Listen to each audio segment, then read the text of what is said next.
All right, let's dive in. Today, we're heading way up into the high peaks to crack a really fascinating code, the new canon for Northern Mountain surnames. Turns out, it's this amazing system that basically transforms a simple name into a whole story about lineage, personality, and someone's role in the world.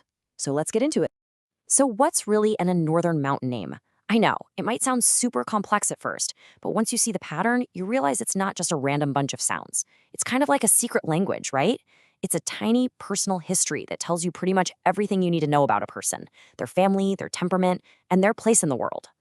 Okay, so before we get into all the cool variations, we have to start with the foundation. The single most important rule here is the suffix via. You should think of this as the root that anchors every single one of these families to the mountains. It literally means they're ridge bonded. It's the one thing they all share, the true mark of their mountain heritage. So our first two suffixes, they represent the two big fundamental forces of the mountains themselves. You've got the unyielding, solid nature of stone, and then you've got the constant, ever-moving presence of the wind. I mean, these are the physical realities that really shape the people who live there. First up, Ravya. You know, just saying it sounds solid, ancient. This suffix is all about the severe, the permanent, the truly foundational parts of the mountains. We're talking about things that do not change. And wow, this just nails it, right? Stone Ridge lineage, unbroken cliff blood. This isn't just about a family being old, it's about them being unbreakable. It just paints this incredible picture of a family line that's as tough and enduring as a cliff face that's been battered by storms for thousands of years. So who gets a name like this? Well, it's pretty much exactly who you'd think. The oldest, most established families, the wardens who guard the mountain passes and make sure everyone follows the ancient laws. These are the houses that are literally defined by their endurance. They are the very bedrock of Northern society. Okay, so we've gone from the unmoving stone to its total opposite, the ever-moving wind. This is movia. It's the suffix of agility, of observation, and of a life that's always in motion. You know, what I find really interesting about this phrasing is moving wind over stone. See, it's not just about movement itself, but movement in relation to that permanence we were just talking about. These are the folks who travel across that enduring landscape, the ones who know the high passes like the back of their own hand. And this is reflected perfectly in the kinds of jobs they do. The Amovia are the scouts, the messengers, the people who can look at the breeze and tell you what the weather's going to do. They're basically the circulatory system of the Northern Mountains, connecting all these different communities and bringing news across huge, difficult terrain. All right, so we've covered the external world, the stone and the wind, but now we're going to turn inward to look at the two contrasting tempers that define the mountain spirit. You've got the burning intensity of fire and the quiet, deep patience of snow. And yeah, we're going to start with the heat, phobia. This suffix just carries this feeling of intensity, of power that's being held in check. It hints at a disciplined, but maybe a little bit of a volatile nature. I absolutely love this description. Inner fire sealed in stone. What a powerful idea.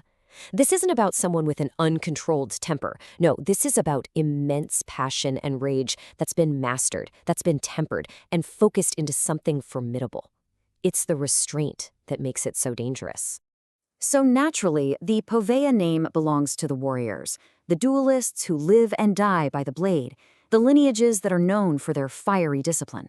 These are the sharp, martial edge of the Northern people, the ones who get their strength from incredible self-control. And from that fire, we turn to its perfect opposite, the quiet, deep cold of snow. This is Slavia. This suffix represents a completely different kind of strength, one that's rooted in silence and just unbelievable patience. The imagery here just says it all, doesn't it? Snowbound stone. You've got this powerful thing completely covered in a blanket of absolute silence. It's the strength to get through the longest, darkest winters without a single complaint. It's the strength of just waiting and watching. And the archetypes for Slavavia are the stoics, the healers who need that immense patience, and the watchers who just observe without interfering. They tend to be emotionally reserved, and they draw their power not from some big, explosive action, but from a deep, abiding resilience. Okay, so we've looked at the land, we've looked at the spirit. Now we're climbing to the very summit. We're going to look at the final suffix. And this one represents the noble. And let's be honest, heavy burden of leadership and duty. This one is tovia. It's tied directly to the highest point of the mountain, and it carries all the weight and authority that comes with that position.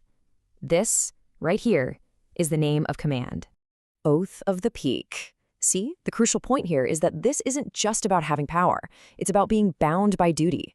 To carry the tovia name means you are sworn to uphold the law and protect the mountain and its people. It's a truly noble calling. So this name belongs to the clan leaders, the heads of academies. Really, anyone in a position of ultimate authority who is bound by some kind of solemn oath. The tavia are the absolute pillars of their society. Okay, so we have all the building blocks now. Stone, wind, fire, snow, and the summit. Now for the fun part.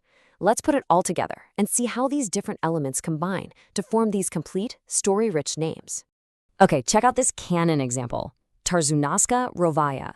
The family root, Tarzuna, probably has something to do with both stone and wind. Then you combine that with the other lineage markers, and finally, the big one, our suffix, rovaya. So the full meaning is something like Stonewind, child of the ridge.